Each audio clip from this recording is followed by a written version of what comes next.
نسخه کامل پادکستی که قرار پخش بشه رو با همین کیفیت ترجمه و بدون سانسور فقط تو پرشین پادکست میتونید پیدا کنید. اولین و بزرگترین آرشیو پادکست‌های خارجی به زبان فارسی در ایران. پرشین پادکست شامل صدها ساعت محتوا از معروف‌ترین افراد در زمینه‌های سرمایه‌گذاری، درآمدزایی، فیتنس، سبک زندگی، روانشناسی، سخنوری و ده‌ها موضوع دیگه است. آرشیو آماده و کامل در محیط کاربری اسمارت پلیر. داخل پرشین پادکست چندین سری مختلف داریم که به صورت میانگین هر روز دارن آپدیت میشن. با یه اشتراک به همه این سری‌ها دسترسی دارید. همین الان به این آیدی تو تلگرام کد تخفیف رو ارسال کن تا شرایط عضویت برات ارسال بشه.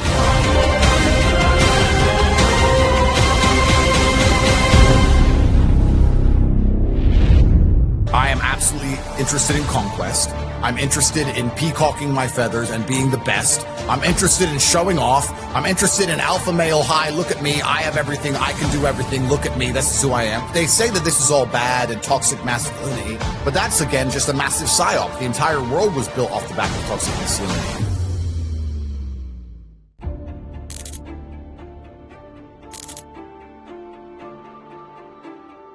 Mike Tyson said it perfectly, didn't he? Everyone has a game plan until they're punched in the face. I would train as hard as I could possibly train. I'd be in the best shape I could possibly be, and I'd get in there with the intention of f***ing him up. Sorry, I don't want to swear. With the intention, you're good. With the intention of winning, right? Not enough people approach things in life with absolute tenacity. And if you approach anything in your life and you destroy the idea that you could possibly fail, which sounds easy, right? But you could do well. If a man told you he could rip your head off with his little finger and you could tell he really, really believed it, would you want him to try? No. You'd be like, no, that little, maybe. I don't know, this guy is way too convinced. You know what I'm saying? So if I had to fight John Jones, I don't care if I had to fight a mountain, I don't care if I had to fight a lion or an alien, whatever. If it's on, it's on.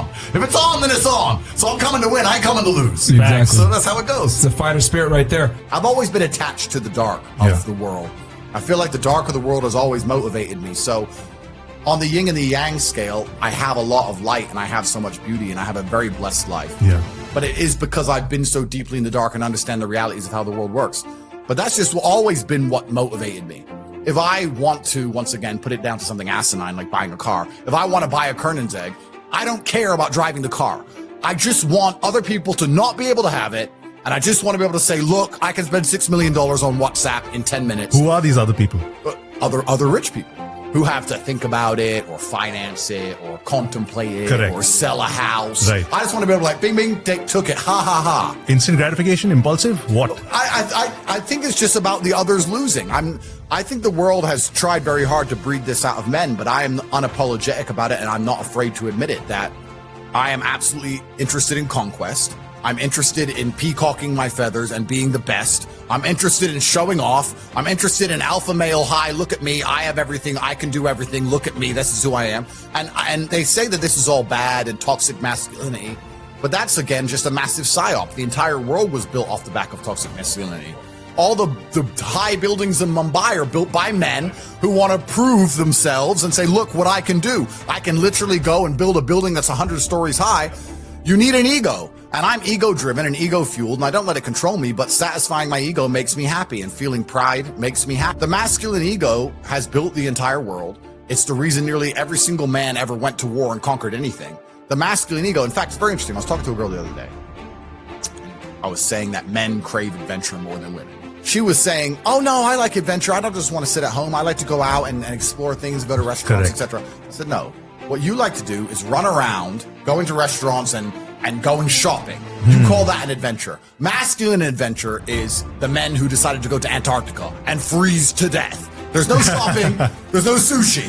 They just felt like they had to do it to satisfy their ego and to place their names in the history books. True. So there's something inside of every man that feels that, and they try and breed it out of men because they're afraid of that masculine spirit, because that masculine spirit is hard to conquer and they want to conquer us all. But I have no problems admitting that I am motivated by the dark of the yin and the yang, and I have no problems admitting that my ego motivates me and that I'm motivated by pride and I like to feel proud and I do things that allow me to feel proud, and as long as I stay realistic and I don't become egocentric, then I feel like it makes me as competitive as possible. You had a very, very hard lifestyle, man. I mean, you actually went and bought fish, I remember, like 7 a.m. in the morning till 5 p.m. Yeah, when I was 15, my first job was carrying boxes of fish from 7 a.m. till 5 p.m. and I would run to work, so I'd leave the house at 6, I'd run an hour, I'd get there at 7, I'd finish work at 5, and then I'd run from there to the fight gym, get to the fight gym, I'd get there early before training started. I'd eat food next to the gym, and then I'd train, and then I would get a ride home from my girlfriend at the time. So my entire life was 17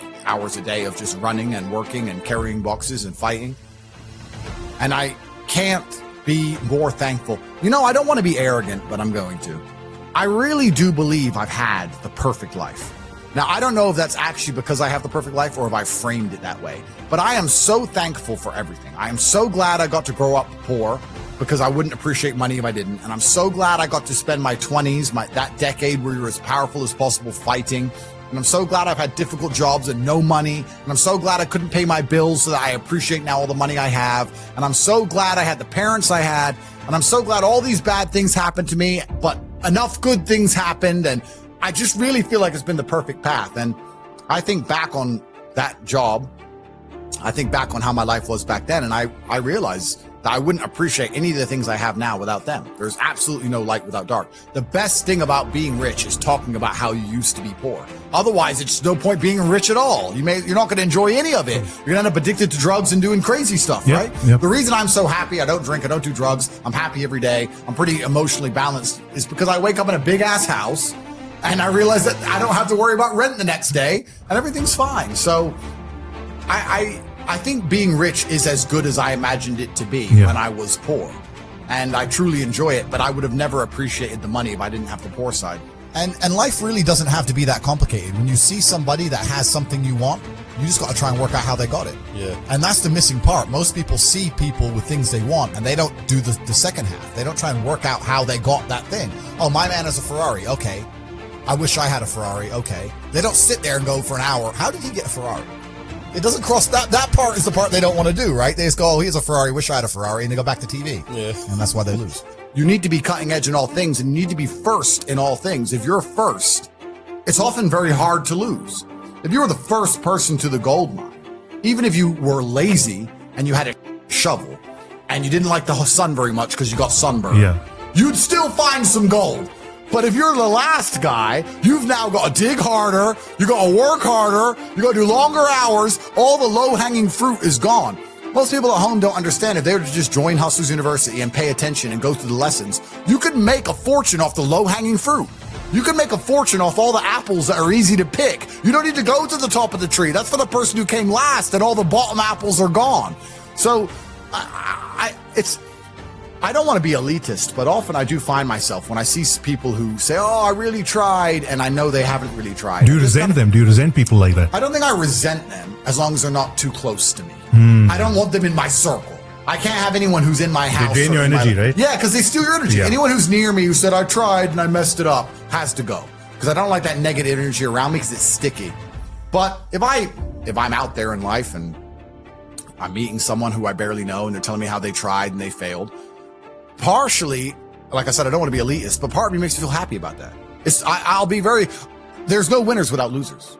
I have no problem seeing losers lose. I'm not a philanthropist. I'm here to help the people who want to help themselves. If you want to stay a loser, I have absolutely no problems with you staying a loser, staying depressed, working in Starbucks. That's fine with me for eternity. I have no problem. I'll drive past the Starbucks in my Lamborghini and I'll look in and I'll see you standing there with your little, I'm a barista with your name tag. You can stay there and be it doesn't bother me. In fact, I very much enjoy it. Like, I doubt I'd be invited, but if high school were to have a reunion, for example, I would absolutely love to travel with my Bugatti and my arms and hearts. And, oh, what did you do? You do that? Very interesting. And bro, we've actually done that, right? Yeah. We've all done that. Of course, but this is what the masculine essence is. This is why I say they try and train it out of you. They say you're insecure to act that way, or why does he have a fast car? He's small, all this garbage.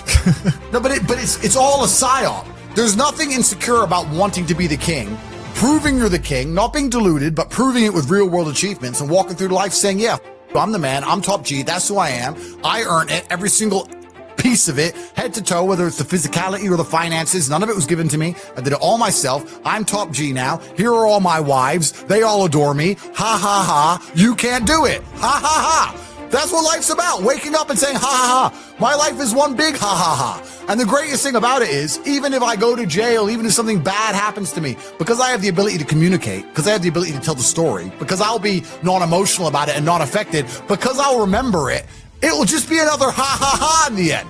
You could put me in Mongolian jail for a year, and I'll come out, and all my haters will be like, ha, ha, ha, you went to jail. I'm like, no, ha, ha, for you. So I'm about to tell the story and get a Netflix deal, sir. Right. So I still win. I always win. I'll reframe it anyway.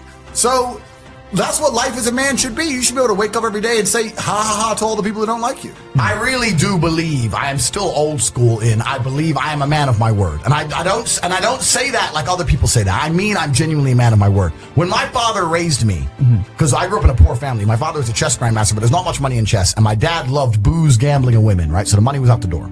So I grew up poor. And he said, listen, son, only thing I need to give you is your last name. You ain't getting no inheritance. My dad died with $11 in his pocket. Done. You're not getting no inheritance. I'm not giving you no money. I'm giving you your last name, and that's all you need. You're a Tate, right? When I was in school, I remember the SATs. I think it's the SATs. What did you do in 6th grade or something? I did the SATs in 6th grade, and they wanted to move me up 2 grades because I did so fantastically. And I came home to Dad and said, hey, Dad, I got 99.9% right. They'll move me up 2 grades. And he goes, you're a Tate, of course. It's like whatever.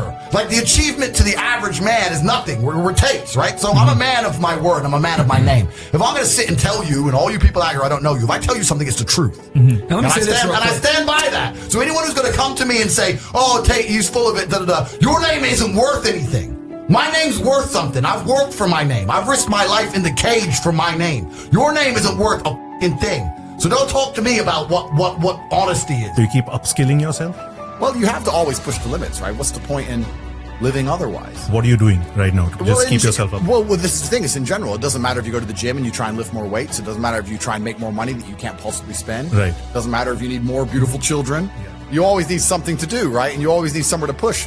They say when you retire, you die. I would argue that's probably true. Or sharks die. No, that's true. That is true. Yeah, of course it's true. Yeah. So I think there's a lot of men out there who perhaps are battling with themselves because the matrix and system has told them, no, you're not supposed to think that way. You're not supposed to be that way. You're egotistical. You're driven by pride. You should get rid of all that. And you should, I don't know what, become soppy goo instead. Just some porridge mess that the matrix can program. But no, you're supposed to wake up and look in the mirror and say, this is my name. This is who I am. I'm going to be the best version of myself. And everybody's going to respect me. And I'm going to force them to, because that's the way the world works. Respect can be squeezed out of people. They don't have to like you.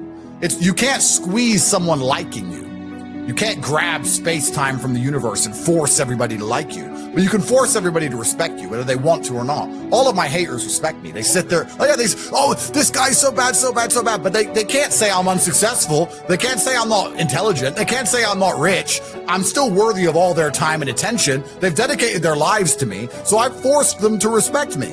If I was a nobody, then they wouldn't be reporting on this garbage case of mine. So you can force respect from people, and this is actually most observable with women.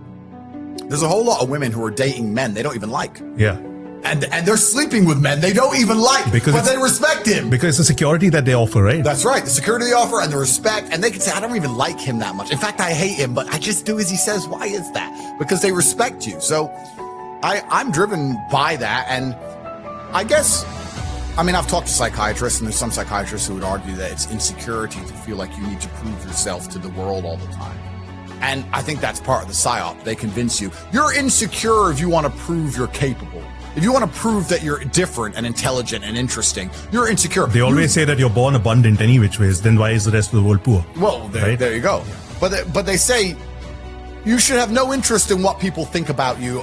That makes you insecure. And that is the largest psyop in history. To wake up and say, I'm not going to be successful. I'm not going to be strong. I'm not going to be interesting. I'm not going to go out there and test myself. And I'm not going to put honor on my last name, because I would hate for people to think I'm insecure. I'm secure, so it doesn't matter if you think I'm a loser. And it doesn't matter if I am a loser. So I'm just going to sit at home and I'm secure. No, it's not insecurity. It's called duty to your last name and honor. And that's just another one of the many different tentacles inside of the psyop octopus, trying to snatch any motivation left from the masculine spirit.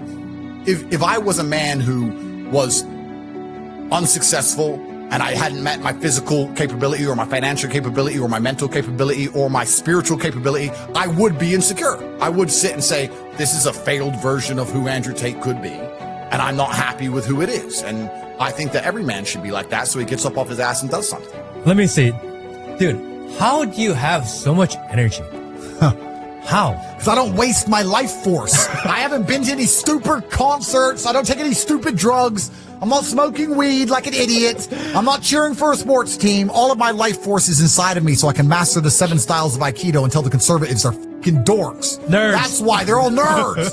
They're nerds. I'm full of life force. I'm the man who will struggle to the end. I'm that guy. If an alligator were to get hold of me, not only would I snap its neck, but let's imagine 20 alligators got hold of me and they got lucky and somehow managed to decimate me until the last second where I lost consciousness. I would be snapping necks of alligators. To the last second, I refuse to die.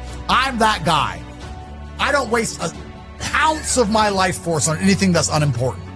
Ever. So I refuse to be distracted. The Matrix wants to distract me. They've identified me. They're like, Andrew Tate is a threat. He's full of power, and he believes in God, and he's a slick talker, and he motivates people, and he has a bunch of money, and he's big and strong and tall and handsome and charming and interesting. He's got a Long Johnson. We have to distract this man. We have to give him something he's interested in outside of fighting the Matrix. And they're trying to come at me with all these beauty queens and these sponsorship contracts, and I'm resisting it all. No. I have a mission, and I'm on the mission. We're talking to the people. We must be animated. We have a job to do. We must let the people at home know that enslavement's coming for their entire life and their bloodline unless they resist. Stop watching the fucking Super Bowl. Stop going to stupid concerts and instead be motivated about your family's future. Somebody said to me before, they lack energy and they lack motivation. And I said, nobody lacks energy and motivation. You just focus it in the wrong directions. I would guarantee if you find a person who lacks energy and motivation, he's trying to get girls all day, he's messaging girls on Instagram all day who ignore him. I guarantee he gets road rage when somebody cuts him up. No, you get angry and you have energy and you have motivation when somebody pulls in front of you in traffic or when you see some on Instagram, but you don't have motivation to do anything else. You don't lack energy and motivation. It's pointing in the wrong direction. And it's the same with these sports teams. If everybody cared about their country, like they care about these stupid fucking sports teams, then, or cared about their family, then the world would be fixed. But they're distracted. We all have an innate energy inside of us. We all have a life force. And most people are just directing it in the wrong direction completely. And that's why we're getting decimated in real time. The Matrix has come along and it's distracted us all with bread and circuses. And I refuse to do it. I refuse to sign up to things that don't directly benefit my life or benefit the future for my children. I don't think if a sports team wins, it's going to benefit the future for my children. And I don't think if I jump up and down like a ketamine-taking peasant in a concert, it's going to benefit my children. But I do think if I allow the world to see truth, if I try and speak up against the enslavement of humanity, that it's going to benefit my children in the future. So why would I waste my life force on anything else? I think people are just permanently distracted. I always knew the answer to everything is raw action. Yeah. The answer to everything has always been raw action. My dad had a tweet about this. He said that raw action solves all. And he used to say this. I'll give you an example. If you're a farmer and you need rain for your crop and there's no rain, you can sit there and say there's no rain, we're all going to starve. Or you can stand up and do a rain dance. Now, will your rain dance work? Perhaps not. Perhaps the rain won't come. But I would argue that you're better off standing up doing that rain dance than just sitting there waiting to die. You have to do something. Raw action solves. So when I was broke, I was never like, I'm poor, what do I do? It was, I'm poor, I have to do something. If I was broke, I'd go for a run. That's why I was such a great fighter. If I was broke, I'd sit there and go, I'm actually poor. How do I make money? Don't know. Where can I get some cash? Don't know. What work can I do? Don't know. I'll just go for a run then. And I'd just go for 3-mile run or go hit the punch bag and get better. This resonates so deeply, man. This is exactly what I did. That's exactly. You just have to say, well, I have to do something. I can't just sit still and die. A lot of people are happy to just sit still and die or go off and go to sleep and take a nap. Well, if that's what you want to do, then you can say a loser. That's fine. I'm glad there are losers because if everyone had Lamborghinis, my Lamborghini wouldn't be fun to show off. I need you to look at it and feel the deep pain in your heart of regret and failure. That's the whole point of it. I need to drive my Bugatti and everyone be looking at it going, I'll never have one of those. And I can get all their energy and feel it all, and it makes me happy. Fantastic. So you can sit at home and do nothing, but when I was poor, I had to go for a run. I couldn't sit still or lift weights or do something. I couldn't even sleep. So raw action solves everything, and I understood that at a young age. But as you get older, you get to look back and you get to put your whole story together, the whole tapestry together. I knew I wouldn't stay poor. Did I ever think I'd get this rich? Well, I never said I wouldn't, but did I ever think it would probably happen at this level? No, but it's amazing how the compounding interest of just endless raw action adds up. I've never had a lazy day. I've never skipped work, never missed an email, never had a day off, ever. You name if you were to go through the last 3 years of my life, you will see that there's never been a day where I wasn't doing what I was supposed to do. And it all just adds up, and then monumental success comes, and you get to laugh at everybody else, ha ha ha, and life's great. But I really believe God's given me one of the best lives, and I can't complain about anything bad that's happened to me. It's all been fantastic. I'm truly thankful for all of it. Do you practice gratitude every day? But I don't have to practice it because I'm actually truly thankful for all the bad things that happened. That's beautiful. I truly am like, thank you, God, for that difficult time. You created that belief before you had all of this stuff or after you began to receive all of this stuff? I think if a couple bad things happen to you, you should be intelligent enough to realize that eventually you're going to get over it and you're going to learn an important lesson. It's going to change you in the correct direction. And Allah is the best of planners, and He knows what you need to learn. I think that as humans, especially as men, we only learn the hard way anyway. There's two ways to learn a lesson, the hard way and the hardest way. There's no easy way to learn a lesson. You have to learn the hard way. So God gives us lessons via difficulty. He thinks you need to learn this about yourself or this about other people. So I'm going to give you a difficult time so you can learn your lesson. Because if I told you, if I just said, hey, Andrew, this is how the world works, you go, yeah. But when I show you, when you feel it, my fight coach used to say, you have to feel it to believe it. That's why if he was teaching low kicks, he'd kick your leg off. Because you don't believe in the power of a low kick. You don't believe a low kick can be so devastating unless you've felt it. You have to feel it to believe it. So God will give you a difficult time so you learn your lessons. And the lessons are very important for you to be the person who you need to be in this life. He's the best of planners. And I'm thankful for all the lessons He's given me. He's bestowed knowledge upon me. How could I not be grateful to God for making me so intelligent and wise and the ability to look into things so deeply and come up to the right decision and basically predict the future perfectly? How did I know they were all going to arrest me? How did I know how the world works? You have to have difficulty happening to you all the time. So when you sit and say, I want an easy life, what you're saying is you're a dummy and you want to be a dummy. You want to stay a dummy. I want an easy life. And I don't want anything bad to happen to me because even though it will teach me lessons, I can't handle the emotional pain. I can't handle the stress. So you want to stay a dumbass. I don't want to be a dummy. I want to be smart. If I want to be smart, then hurt me.